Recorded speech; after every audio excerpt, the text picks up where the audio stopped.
The afternoon rush had turned downtown Manchester into a maze of cars, buses, and impatient pedestrians. Daniel Carter sat behind the wheel of his old silver Ford, keeping both hands firmly on the steering wheel. The car was far from impressive. The paint had faded in several places. One of the windows sometimes refused to close. The heating system worked only when it felt like cooperating.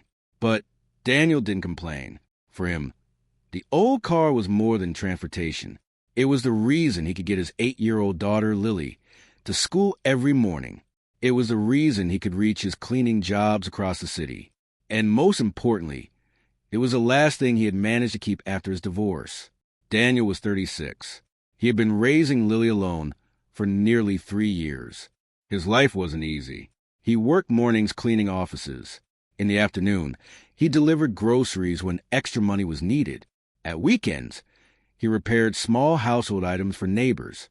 Every pound mattered. Every hour mattered. Yet Daniel always found time for Lily. That was the one promise he had never broken.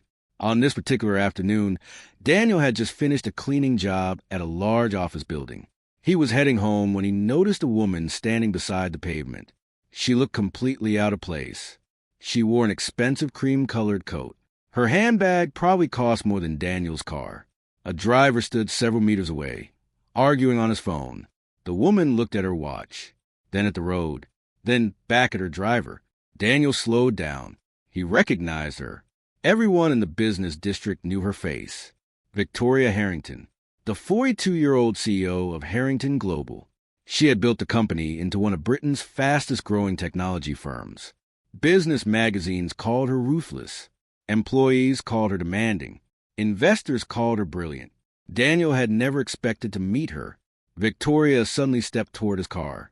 Daniel lowered the window. "Excuse me," she said. Daniel looked around. "Yes, my driver has canceled." Daniel glanced toward the expensive car parked behind her. Victoria continued, "I need to get to Harrington House." Daniel hesitated. "That's about 20 minutes from here." "I know." She looked at his old Ford. For a moment, Daniel expected her to change her mind. Instead, she opened the passenger door. "Would you mind giving me a lift?" Daniel blinked. "Me?" Victoria nodded. "I'll pay you." Daniel shook his head. "You don't have to." Her expression softened slightly. "I'd appreciate it." Daniel unlocked the door. "All right." Victoria got inside. The contrast was almost funny. A billionaire CEO sitting in a worn passenger seat with a cracked dashboard. Daniel started the engine. The car moved slowly into traffic. Neither spoke for the first minute. Then Victoria noticed the cleaning supplies in the back. "You work as a cleaner?" "Sometimes." "Sometimes." Daniel smiled. "That's one of my jobs." Victoria looked at him. "How many jobs do you have?" Daniel laughed quietly. "Enough to keep the lights on." Victoria didn't know what to say. Daniel wasn't trying to impress her. He wasn't even interested in impressing her. He simply drove. As they approached a junction, Victoria noticed something hanging from the rear-view mirror. It was small, old, almost completely ordinary. A faded wooden heart, a tiny silver key, and beneath it, a worn blue ribbon. Victoria suddenly stopped breathing. Her eyes locked onto the mirror. Daniel noticed her reaction. "Are you all right?" Victoria didn't answer. She leaned slightly forward. "Where did you get that?" Daniel looked at the hanging object. "This?" "Yes." Daniel's expression changed. "My daughter gave it to me." Victoria stared at the blue ribbon. Her face had gone pale. Daniel slowed the car. "Do you know it?" Victoria whispered. "I've seen that ribbon before." Daniel frowned. "Where?" Victoria didn't answer immediately. Instead, she reached toward the mirror. Her fingers stopped just short of touching it. "Who made this?" "Lily." "Your daughter?" "Yes." Victoria looked out the window. Something about the ribbon had unsettled her. Daniel didn't understand why. He continued driving. But now Victoria was no longer looking at the road. She was staring at the little wooden heart. After several minutes, she asked quietly, "What's your daughter's full name?" Daniel looked at her. "Lily Carter." Victoria's eyes widened. The car continued moving. How old is she? 8. Victoria swallowed. Where was she born? Daniel's grip tightened on the steering wheel. Why are you asking? Victoria finally looked directly at him. Because that ribbon belonged to my sister. Daniel's expression hardened. I'm sorry. Victoria took a breath.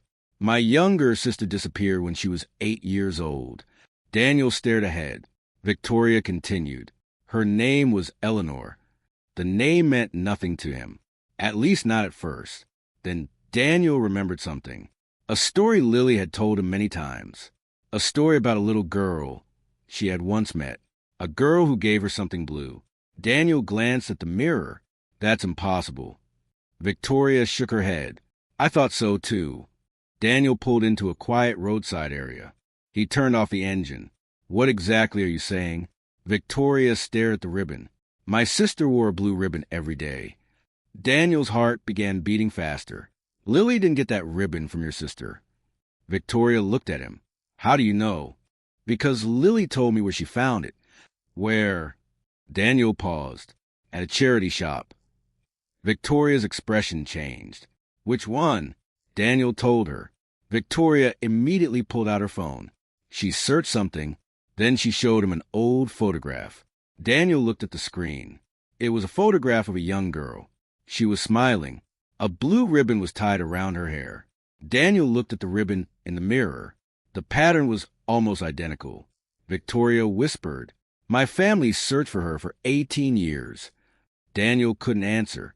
Then his phone rang. It was Lily's school. Daniel immediately answered. Hello? The teacher sounded concerned. Mr. Carter, Lily has been asking for you. Daniel's face tightened. Is she okay? She's fine, but she gave us something and said you needed to see it. Daniel looked at Victoria. What did she give you? There was a pause. A photograph. Daniel's stomach dropped. What photograph? The teacher described it. A young woman standing beside a little girl, and behind them was a house. Daniel knew that house. He had seen it once before, in a box of Lily's belongings. Victoria suddenly leaned closer. What did you say? Daniel repeated the description. Victoria's face became completely still.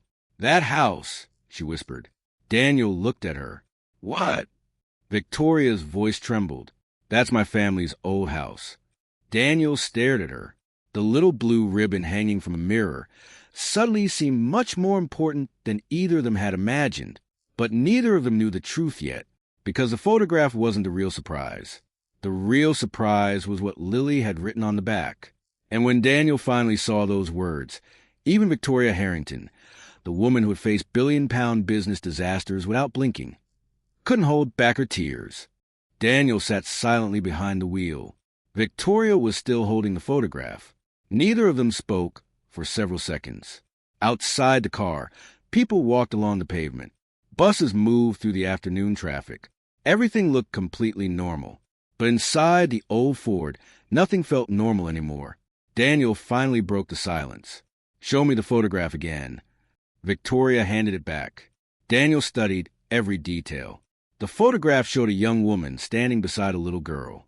The little girl looked about 8 years old. Behind them stood a large stone house. Daniel recognized it immediately. He had seen that house in one of Lily's old drawings. For years, he had assumed it was simply something she had imagined. Now he wasn't so sure. Victoria pointed toward the young woman. That's my mother. Daniel looked at her.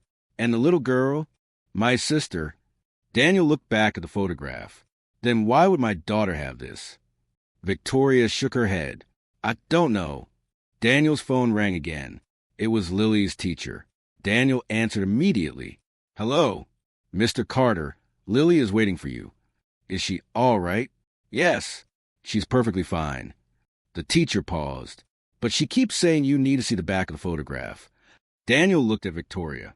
Can you read what she wrote? The teacher hesitated. She wrote something in pencil. What? The teacher read it slowly. Dear Daddy, I think this belongs to the lady who gave me the blue ribbon. Daniel's heart sank. Victoria closed her eyes. The lady? Daniel asked. Did Lily ever tell you about her? Yes. When? A few months ago. Victoria immediately looked at him. What did she say? Daniel remembered. Lily had been sitting at the kitchen table doing her homework. She had suddenly asked him a strange question. Daddy, do you think people can remember someone they met before they were born? Daniel had laughed. He thought she was joking. But Lily had continued, because I think I remember a lady. Daniel had never understood what she meant. Now he wondered whether he should have listened more carefully. Victoria whispered, Where did Lily meet her? Daniel shook his head. I don't know. Please. Daniel looked at her. I'll take you to her. They drove to Lily's school. The journey was quiet. Victoria kept staring at the blue ribbon. Daniel kept wondering how something so small could connect two families separated by 18 years. When they arrived, Lily ran toward her father. Daddy! Daniel hugged her tightly. Are you okay? Lily nodded. Then she noticed Victoria. She stopped. Her expression changed. She looked directly at the woman. Victoria crouched down. Hello, Lily. Lily studied her face. Then she pointed at the photograph. You're her sister. Victoria's eyes filled with tears. You remember her? Lily nodded. She told me about you. Daniel froze. What did she tell you? Lily looked confused. She said you were looking for her. Victoria covered her mouth. Daniel crouched beside his daughter. Lily, when did you meet this woman? Lily pointed toward the old photograph. Before we moved here. Daniel's mind raced. They had moved several times. But Lily had never traveled far alone. Victoria asked gently, Where did you meet her? Lily thought for a moment. At the library. Daniel frowned. What library? Lily gave the name. Victoria immediately recognized it. It was only a few streets from the Harrington family's former home. Victoria stood slowly. That's where Eleanor used to go. Daniel looked at her. You think the woman was your sister? I don't know. But you believe it. Victoria nodded. I've spent 18 years believing she was dead. Lily suddenly spoke again. She isn't dead. Both adults looked at her. Lily pointed at Victoria. She told me to give you this if I ever saw you. She reached into her school bag. Then she pulled out a small envelope. Victoria's hands began shaking. What is that? Lily handed it to her. Victoria looked at the envelope. Her name was written on it. Victoria. Nothing else. She carefully opened it. Inside was a short handwritten note. Victoria read the first line. Her face changed immediately. Daniel watched silently. What does it say? Victoria couldn't speak. Daniel gently asked again. Victoria. She finally whispered, It says she knows where I live. Daniel stared at her. Victoria continued reading. Then her hands began trembling harder. The note was written 3 months ago. Daniel looked at Lily. Lily, who gave you this? Lily shrugged. The lady. Victoria looked toward the school entrance. Where is she now? Lily pointed toward the street. She said she had to leave. Did she tell you her name? Lily nodded. Eleanor. Victoria's knees almost gave way. For 18 years, she had imagined hundreds of possibilities. She had hired investigators. She had searched old records. She had visited hospitals. She had traveled across Britain following false leads. But now an 8-year-old girl was telling her that Eleanor had been alive only months earlier. Daniel put a hand on Victoria's shoulder. Are you sure? Victoria looked at Lily. Does she look like me? Lily smiled. A little. Victoria laughed through her tears. Then Lily said something that changed everything. But she said something else. Victoria immediately became serious. What? Lily looked at her father. She said Daddy would know what the blue ribbon means. Daniel stared at the ribbon hanging from his mirror. He suddenly remembered the day Lily had given it to him. It had been nearly a year earlier. Lily had returned from the library, holding the ribbon. She told him an old woman had given it to her. Daniel had assumed she meant a volunteer. But Lily had described the woman as someone who knew her father. At the time, Daniel had thought it was simply a child's misunderstanding. Now it felt completely different. Victoria whispered, Where's the ribbon from? Daniel reached toward the mirror. He carefully removed it. There was something attached to the back. A tiny metal plate. He had never noticed it before. Victoria took it. Her eyes widened. There was a number engraved on it. 17. She stared at it. Daniel asked, "What does 17 mean?" Victoria's voice was barely audible. "Room 17. Where?" "At the old Harrington house." Daniel looked confused. Victoria explained. "When Eleanor disappeared, she left something in room 17. "What?" "We never found out." Daniel looked at Lily, then at Victoria. "What if she wanted you to find it?" Victoria's expression hardened with determination. "Then we find it." Daniel looked at his old car. He knew he had just become part of something much bigger than himself. And he had no idea that following the blue ribbon would soon reveal a secret that could destroy Victoria's entire family. But first, they had to return to the house where Eleanor had disappeared. And when they arrived there that afternoon, Daniel noticed something on the front gate. A small blue ribbon, the exact same color as the one hanging from his mirror. Victoria stopped walking. Daniel looked at her. "Someone wants us to find something." Victoria nodded. "And I think they've been waiting for us." Together, they walked toward the old Harrington house. Neither of them realized that someone was watching from across the street, and that person already knew exactly who Daniel Carter was. The old Harrington house stood at the end of a quiet road. It was a large stone property surrounded by tall trees and an iron fence. The building looked neglected, but it still carried the unmistakable appearance of a place that had once belonged to a powerful family. Victoria stood at the gate. For the first time in years, she was afraid to walk inside. Daniel noticed. "You don't have to do this alone." Victoria looked at him. "I'm not alone." Lily stood beside Daniel. She was holding his hand. The three of them walked toward the front door. Victoria unlocked it with an old key. The door opened slowly. Inside, everything was covered with dust. Old furniture remained exactly where it had been left. Photographs covered the walls. Victoria stopped beside one. It showed her family at a summer celebration. She was a young girl. Her parents stood behind her, and beside them was Eleanor. Daniel studied the photograph. "She looks happy." Victoria smiled sadly. They walked deeper into the house. Victoria led them upstairs. Room 17 was here. She stopped at the end of a corridor. The door was locked. Daniel looked at her. "Do you have the key?" Victoria shook her head. "We searched this room after Eleanor disappeared." "Then how do we open it?" Lily suddenly stepped forward. She touched the door. "There." Daniel looked down. A small blue ribbon was tied around the handle. Victoria stared at it. She slowly untied the ribbon. A tiny key fell onto the floor. Nobody spoke. Daniel picked it up. Victoria recognized it immediately. "It belongs to this room." She inserted the key. The lock clicked. The door opened. The room was small. There was an old desk, a bookshelf, a wooden chair, and a large mirror. Victoria walked toward the desk. Her hands trembled as she opened the drawers. Nothing. Daniel checked the shelves. Nothing. Lily stood in the middle of the room. Then she pointed at the mirror. "Daddy." Daniel looked. "What?" "There." A tiny mark was carved into the wooden frame. Daniel moved closer. It was a heart. Inside the heart were two initials. H. Victoria covered her mouth. "Eleanor Harrington." Daniel touched the carving. "She made this." Victoria nodded. "Probably." Then Daniel noticed something behind the mirror. He carefully moved it. A narrow compartment had been built into the wall. Inside was a small box. Victoria stared at it. She didn't touch it. Daniel opened it. Inside were several letters, an old photograph, and a bank document.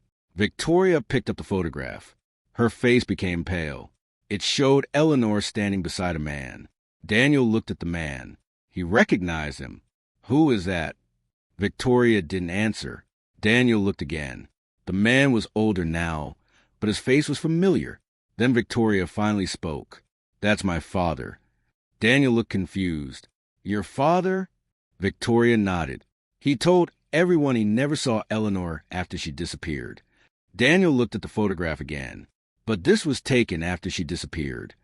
Victoria checked the date. Her hands began shaking. The photograph had been taken 6 months after Eleanor vanished. Everything they had believed for 18 years was suddenly falling apart. Victoria opened the first letter. It was written by Eleanor. She described leaving home. She described being frightened. She described discovering something about their family business. But one sentence stood out. If Victoria ever finds this, tell her I left because I want to protect her. Victoria's eyes filled with tears.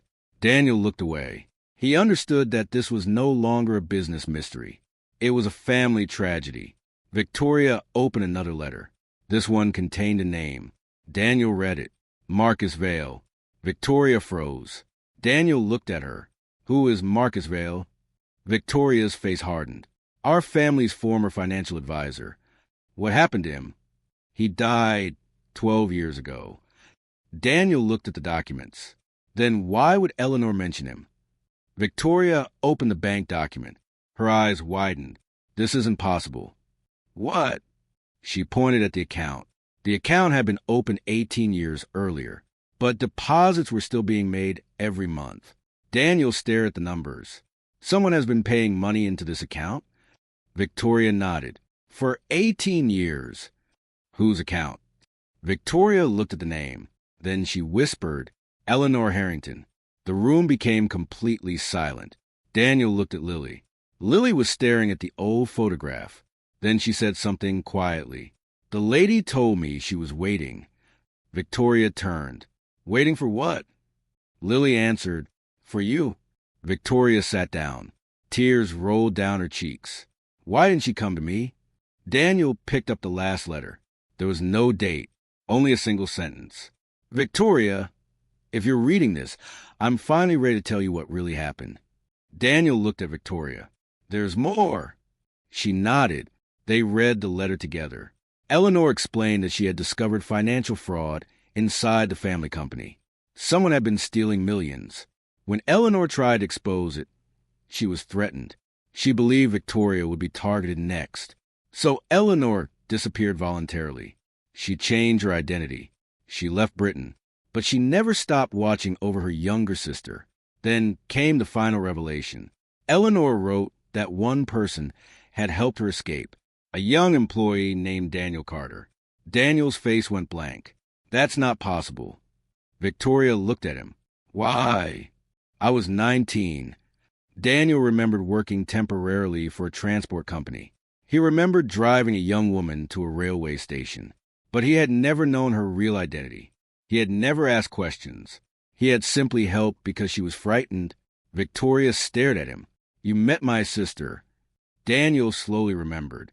A young woman, a blue ribbon, a small wooden heart, a frightened face. Then everything connected. Daniel reached for the ribbon hanging from his mirror. Lily had found it years later. Eleanor had given it to her. And somehow, after all those years, the object had brought Daniel back to Victoria. Victoria looked at Daniel with tears in her eyes. You saved her. Daniel shook his head. I didn't know who she was. That doesn't matter. She smiled through her tears. You helped her when nobody else did. Suddenly, Daniel noticed another envelope. It was addressed to him. He opened it. The message inside was short. Daniel, if Victoria ever finds you, please tell her I never blamed her. I left because I loved her. Daniel handed the letter to Victoria. She read it. Then she broke down. For 18 years, Victoria had blamed herself. She believed she had failed her sister. Now she finally understood. Eleanor hadn't abandoned her. She had protected her. But there was one final twist. The bank document contained a second name, Lily Carter.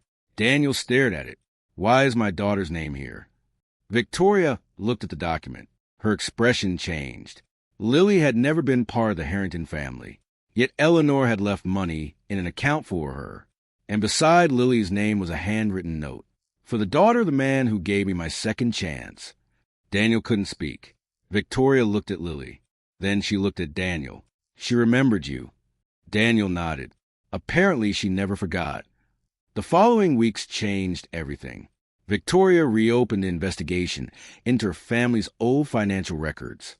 She discovered that the people responsible for fraud had been protected by senior executives.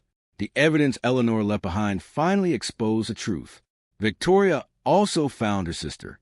Eleanor was alive. She had been living quietly in another part of Britain.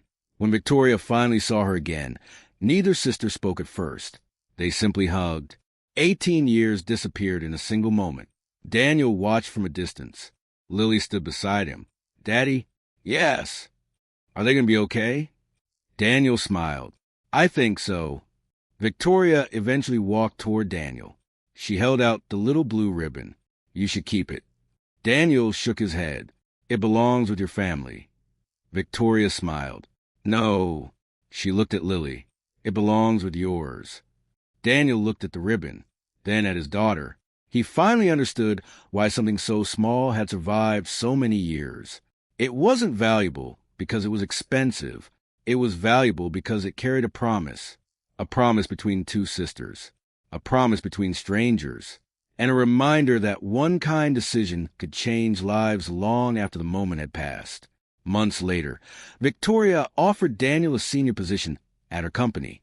Daniel initially refused. He didn't want charity. Victoria understood.